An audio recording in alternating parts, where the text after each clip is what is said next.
that all of you guys are so much hotter than Josh Earnest. Yeah. So it's so much better to be with all of you than Who's in the your White House favorite? briefing. Okay, on all of the years that you've been covering various presidents, who has been your favorite White House press secretary too? Well, good question. I have to say Dana Perino, because otherwise she'll be mad at me. Okay, but I did like her very much. She'll find you and kill you. She would chase you down. That woman, she's tough. And she never says I'm sorry, by the way. We were No, but talking about she that was on a the show. great press secretary. She was good, and she had a lot of back and forth, and she gives as good as she gets, and you see that on the 5 now, and the early seeds of that came in the White House briefing room. Yeah, the other co-hosts know that well. Oh yeah, because No, the she'll take audience you does down. too. So we had some battles. It was fun. I was at CNN, and she was in a Republican administration. Sorry. Yeah, sorry. And so just as now, there are some people who are fans of President Obama who think I take him on tougher because I'm at Fox. Well, when I was at CNN, I used to push back on Dana Perino. I won't say beat up on her. Can I give She'll a be little mad at me. story about our past that you probably don't remember? Oh God. So when I worked on Capitol Hill, and I was just a young little press secretary, wet behind the ears, my little Brooks Brothers suit, and my little pearl necklace, you were at the Hill. Yeah. And you A were roll call, a roll call. Yeah. You were the guy, Ed Henry, heard on the Hill. Okay, so if you, it was like the page 6 of I Capitol had a Hill. gossip column. Yeah. Oh. And so if you wanted anything important to get out there, or you wanted to figure out what was going on, and this was very, very important, critical reading, you went to Ed Henry. And I remember Greg Christ, who was my boss. I'm like, I would always be like, can I leak something to Ed Henry, or like, can I give this story to Ed Henry? And he was so territorial. He's like, no, princess. He's like, I'm going to call Ed. He's like, I don't want you girls on the phone with any reporters. That's my job. And he kept me from calling you. But I remember we were all like, can we call Ed Henry? Can we give Ed Henry a tip? And he kept us apart. But guess what? You know what? We're The universe together now. didn't. Yes. Yeah. That's We what brought you eventually- together. We're back together now. Yeah, Greg, I can't. Was that Deborah Price? Are you working for? Deb Price at the You were conference working for when Congressman Price. Hastert, DeLay, and Blunt were in House Republican leadership. Wow. And then I remember you moved on to CNN. Yeah, and now at Fox, so we're together. And you finally. and you know Christy and a couple other women that at Crossfire that I used to. Yeah. Funny. Small Funny, and now world. we're here together. Rachel, remember the time in the 90s when you and I were on MTV? Yes, I do remember that. Which one that was? Remember when your show revolutionized reality TV and MTV was still all about music? Remember? I do remember. We have our Well, own one time- connection, and the universe brought us back together, That's too. absolutely right, and it's beautiful. It is. Well, we can't leave Ainsley out. I'm just I never a met her loser before now. loner over here. No. And Kennedy, who would have thought that after all this time, we would have 9 kids between us? At least. Yes. Yes. That I Most know of those being yours. Most of them are. Kennedy has 2. I was like, wait, I was trying to remember if you had 5 kids. I'm like, do I have 4 children? I'm so disorganized. But you're expecting a baby now. I'm expecting How baby. excited? So where are you in like? Is that you start known? thinking about the names Yes. and all. Has that been announced? When's the due date? been announced. Okay. When's the Oh, due you date? thought I Ed just announced it. Oh, this is a Fox social News media. alert. Boy, she made me feel bad for a second. When's your due date? Due date's November 11th. Oh, that's great. You are like have a baby. moving, girl. It kind of freaks me out because I've been lackadaisical about it. You know, this is fun, talking about names and things like that. Yeah. But just shop for nursery furniture, just bought that yesterday. And now the ball is rolling. It's like 4.5 months away. And now I'm like, oh my gosh. Oh, you're going to go into nesting phase. Books. That's the best. Nesting is so satisfying. Oh, just wait. Is that You don't need to no, read it's when you have this. No, it's not just cleaning. It's like this overwhelming desire to organize Everything. I mean, it is a force. Tell her about that because it is a force stronger than any you have known. Why It is. that? What in Looking life? for It's comments. called nesting. Yeah. It's called So- nesting. But you know what, Ainsley? You don't need to read any books. All that you need is already intuitive. Ding, ding, ding, ding, ding. I agree completely, and I'm so glad you said that because you are a varsity mom. But you asked me like a month ago what books to read, and I read as little as possible because I didn't want my mind cluttered with information I didn't need. Well, I keep reading that you're in charge and not the baby. So you need to be in charge of sleep training. And I'm like, yeah, I don't want this baby to rule our roost. Yeah, don't let her do that. Don't You also let her have do to, that. you have to listen to the baby because babies have different sleep needs and they could be completely different. But you have to open that intuitive valve, just as Rachel said. I'm You trying need to to read some of adjust these the baby comments. to you. Yeah. You need From to the adjust chat. the baby to your life. Okay. Ed, they really love that you're here. Oh, they good. like I seeing love you on the being couch here. with us. Very much, and the green socks, which match the Green socks. the green accent more in aqua the and They're a little fired up about Obamacare. right. There's a lot of comments I can't read. They're going off about Obamacare. Roberts has zero credibility. I'm tired of this. I referred to him on Twitter as the water boy for the welfare Yeah, I state. saw that. And it got a lot of attention because, I mean, really, the court's been pretty politicized. And if they're going to be that political, I mean, should they be forced with running for office, perhaps? That's a question. Just throwing that out there for the Supreme Court blogosphere. If they're going to be that political, I mean, really, this was judicial activism.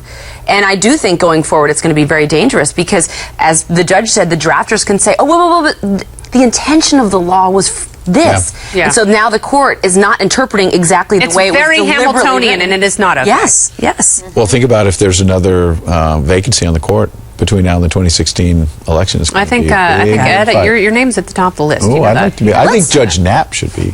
Oh, 100%. Let's talk 26. If Judge Andrew Napolitano were a Supreme Court justice, that would be seriously like a dream come true for the entire country. I would Maybe quit someone to should just run on rearrange that. his If office. you elect me, I'll make Judge Knapp. Yeah. Judge Knapp. We talked 2016. Yeah, let's do since it. we have you here, and you've been on the trail with Hillary.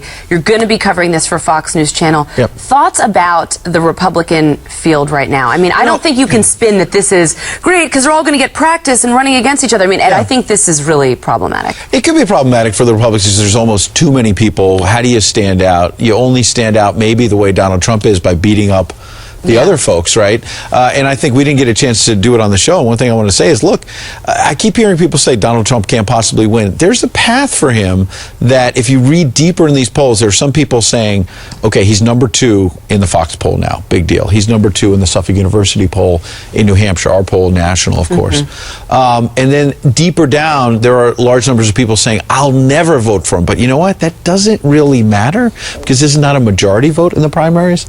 It's a plurality. Yeah. And to your point, Andrew, there's so many people in here that if you have Huckabee and Santorum and others splitting the evangelical vote, and Trump, he doesn't have to worry about the haters. He just has to get the people who like him out there. And guess what? He's got the money, he's got a megaphone to get his people there. He can win this primary with 14%. Let me ask you a question. People won't do it. We'll see. I'm not saying he's going to win. I'm I do saying, think, you know what I think he's doing? I think he's setting the stage or setting an example for how to talk to people. I think people are sick and tired of handlers and spokespeople, That's or resonating, not spokespeople, but consultants, and that's what he's sort of this And unvarnished, platitudes. Unfiltered, yeah. So I think maybe if somebody goes, I'm going to start being a little more unvarnished. Okay, Ed, can I just ask you a quick question? The primaries versus the general election. Like, let's say someone like Donald Trump makes it through the primary process, which, it's at this point not entirely out of the question if he's polling as high as he is and if he has this boost from his announcement. What happens in a general election? For a guy with an unfavorability rating that high, what happens? Well, Hillary Clinton has pretty high unfavorability ratings as well. So if she's the Democratic nominee, maybe that cancels each other out. Then it becomes, God forbid, it actually becomes a little bit more about what you're going to actually do for the country. But he's underwater. His negatives, he's more underwater than she is, believe it or not, as far as trustworthiness and honesty. Yeah. Well, here's one thing I think to Andrea's other question as well that might answer yours, which is that, yes, there's a lot of negativity attached right now to the fact that Republicans have so many people. But you know what? People said that in 2007 and 2008 when Barack Obama and Hillary Clinton were beating up on each other. And they said, whoever wins this, they're going to be so bloodied, so beaten up, they can't possibly win a general election. But it actually did make Obama stronger in the end that he was able to survive the challenge from Clinton. I mean, I don't know if it's going to be Trump. You know what, though, Ed, but if it's Jeb or someone... The media, though, I mean, there was only 2 of them, and the media... They're not going to be treated, and Hillary won't be treated the way that the Republicans are. I mean, the debates, those gotcha questions that changed the whole trajectory of the election when Stephanopoulos, I believe it was, asked about contraception and Sandra Fluck. And then it just became, that's the war on women. That's where we got the war on women. And I see these Republicans, it's going to be very hard for them to not attack each other. And I just, how they gang up on other people. I think they're all going to gang up on Jeb Bush, on Common Core. And I think it's going to be very hard with the media riding shotgun, to the Democratic motorcycle sitting in the sidecar. What do you think about Marco Rubio then sort of surviving? If Jeb Bush and Trump and others beat each other up, could you see a Rubio? Do you think Rubio is bringing a new face, a new vision for Republicans or not? I think that he is. I mean, we don't agree on a lot of issues. He was on the couch here, one of our first presidential candidates, I think the first. And I asked him about his position on nation building, and it got some play because he would not do what Christie and others have done, which is say no nation building. Pataki, I think, said it the other day. So I do, and I disagree with what he tried to do on immigration reform. I applaud him for it, but the bill that he put together was crap.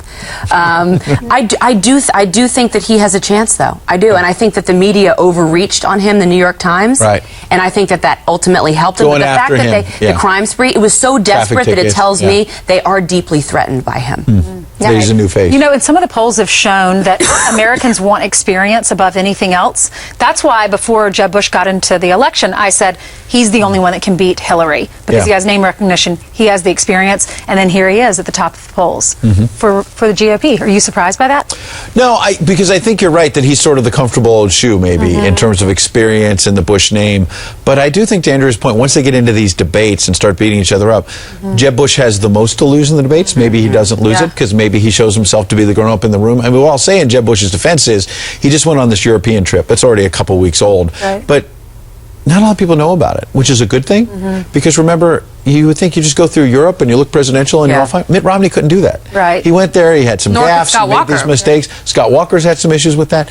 Jeb Bush went through there, looked presidential, didn't do anything amazing. Yeah. But he is hitting his marks finally. He had a rough few months there. He's now in. He's hitting his marks. And I think if he survives these debates, he still could be a What about All right, Donald well, we Trump in can't the go to debates? Europe, but we are going to go get our lunch right now from somewhere much closer. Thanks for joining us for Outnumbered Overtime. We'll see you right back here tomorrow on the TV version of us. Have a great day. I want to see.